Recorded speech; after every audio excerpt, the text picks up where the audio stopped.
The North Man. Let's describe the North Man in both his immature, negative, and mature, positive expressions within the four-cross HOS system. The not sexy Northman is the asshole. Here's his red flags. When operating from fear, stress, ego, or survival mode, the Northman mutates into a dominating force. His shadow traits become a warning sign to those around him. Here are 4 negative traits of the asshole Northman. Number 1, domineering. He doesn't just lead, he steamrolls. His way is the only way. Control is his comfort. 2, emotionally detached. Vulnerability is weakness. He avoids emotional depth in favor of cold efficiency. 3, right fighting. He has to be right. Even when wrong, he'll argue until everyone basically gives up. 4, strategically manipulative. He orchestrates outcomes behind the scenes, often valuing results over relationships. His core wound, a deep fear that if he doesn't have certainty, everything will fall apart. Logic becomes a weapon. Leadership becomes tyranny. Confidence becomes emotional frostbite.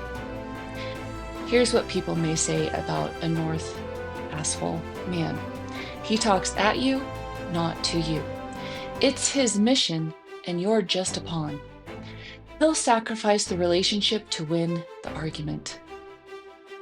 All right, on the flip side of that, the very sexy Northman, the grounded leader. His green flags, when the Northman is aligned with his biological position, emotionally secure and not operating in survival mode, he is powerful, magnetic, and deeply trustworthy. Here are 4 positive traits of the grounded Northman. Number 1, he's visionary. He sees what others cannot. He sets direction with clarity and conviction. 2, decisive and strategic. He moves fast and with purpose. He turns chaos into a plan. 3, a resilient leader.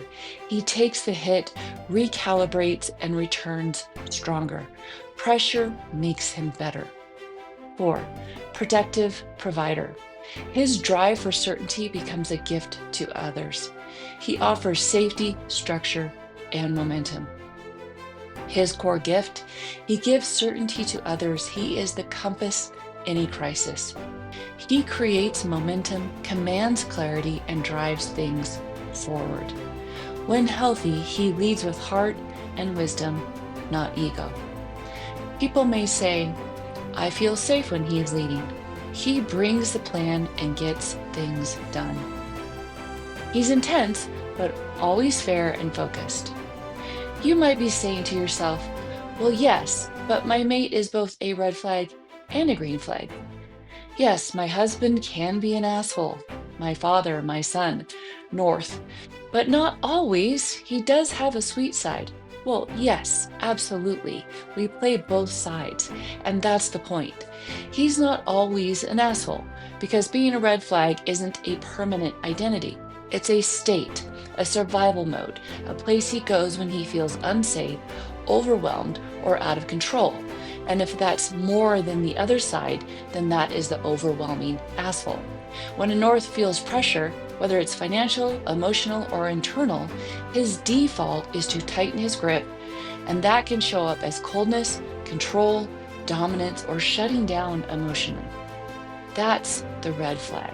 But that certainly doesn't erase the sweet side. That side is just harder to access when he's in fight mode. Here's the reframe. Don't ask, is he an asshole or not? Ask, what version of him is showing up and why? When you see him as a North, you realize he's not just being difficult, he's trying to create certainty. His anger might actually be fear in disguise. His silence might be shame, not indifference. And the key isn't to excuse the red flag behavior, it's to name it, understand it, and work together to help him return to his green flag self, the grounded leader, protective, visionary, and steady. The sweet side is real, The leadership is real, but the pressure is real too. The win is learning how to recognize the shift and help guide him back to the alignment without shame. Because he's not broken, he's just out of position if he's in the negative side of his shadow a lot. And when he finds his way back, he becomes not just a better partner, but a safer human to be around. Here's the caveat for the North man. Yes, you can be a red flag. You can bulldoze, dismiss, and dominate, especially people you love the most. Why? Because they matter most. Because the stakes feel higher. Because certainty is your survival need, and when it's threatened, you tighten your grip. But that doesn't make you a bad man. It makes you a man who hasn't yet mastered his position. Every North has the potential to lead with grounded power or wound with unchecked force. Both live in you. The key now is awareness. When you feel the need to control, pause. When your voice rises to fix, listen instead. When you're tempted to push harder, ask yourself, what am I afraid to feel? The goal isn't to be perfect. The goal is to be present, to shift from force to flow, to move from needing to be right to being real. You were born to lead, but the most powerful leaders, they don't just command the room, they command themselves with wisdom, with heart, and with humility. You can still be the mountain, just don't crush the village on your way up.